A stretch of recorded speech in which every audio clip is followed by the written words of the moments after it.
ইসলাম একটা dress code দিয়েছে, 4টা নিয়ম মেনে যদি নারীরা ড্রেস পরে যে কোনো ড্রেস পরতে পারবে, কবুল করে নিবে কে? মায়েরা খেয়াল করে শুনেন, আপনাদের ড্রেস কেমন হবে? নাম্বার 1, আপনার পুরো দেহটা ঢাকা থাকতে হবে। যে ড্রেস পরবেন you should cover your whole body.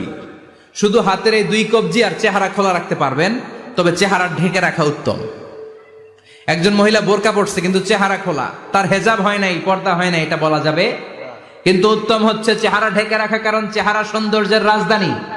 Face is the capital of beauty, ঠিক কিনা? চেহারা দেখলাম তো সব বোঝা গেল, ঠিক কিনা? কেমন মাধুর্যতা আছে, দেখতে কেমন সুন্দরী কিনা সব বোঝা যায়। এজন্য চেহারাটাও ঢেকে রাখবেন, চোখটা খোলা রাখবেন।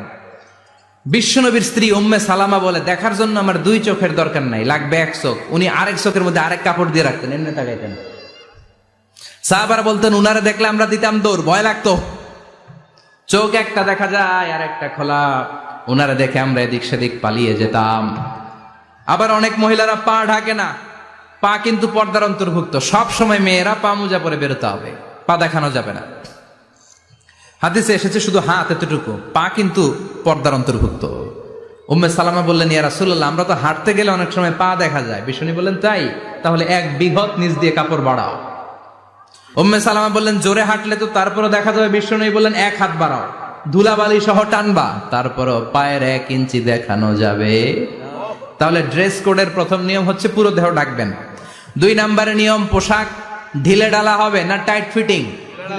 আরো জোরে বলেন। আছি আমরা কোন জামানায়, লাজ শরম গেছে হারায়, পাতলা শাড়ির বাহার, পাখি ড্রেস লেহেঙ্গা, পোশাক দেখে নারীর লাজে মরে যাই। হায় হায়, আছি আমরা কোন জামানায়, লাজ শরম গেছে হারায়, ঠিক কিনা? লাজ শরমের বালাই নেই।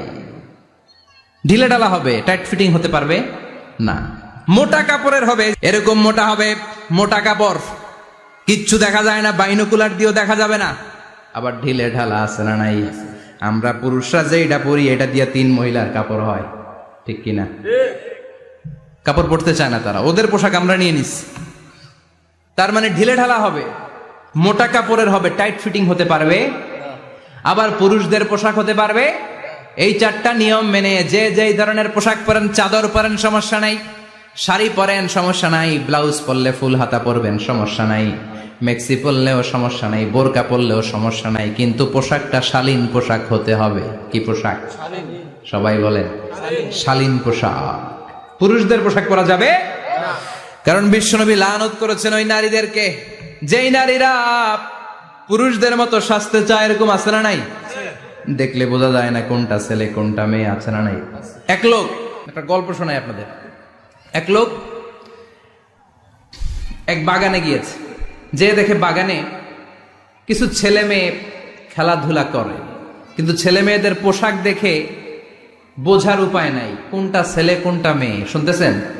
পোশাকের এমন দশা, কোনটা ছেলে কোনটা মেয়ে বোঝাই যায় না। আফসুস করে বলল, হায় রে, কেমন এদের মা বাবা, কেমন এদের আক্কেল, কি পোশাক তাদের পরিয়েছে, কোনটা ছেলে কোনটা মেয়ে বোঝাই যায় না।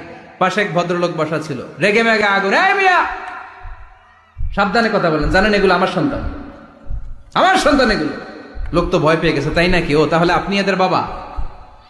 এবার লোকটা রেগে মেগে বলে, আমি আপনার কি চোখ নেই, আমি বাবা হইতে যাবো কেন, আমি তো এদের মা।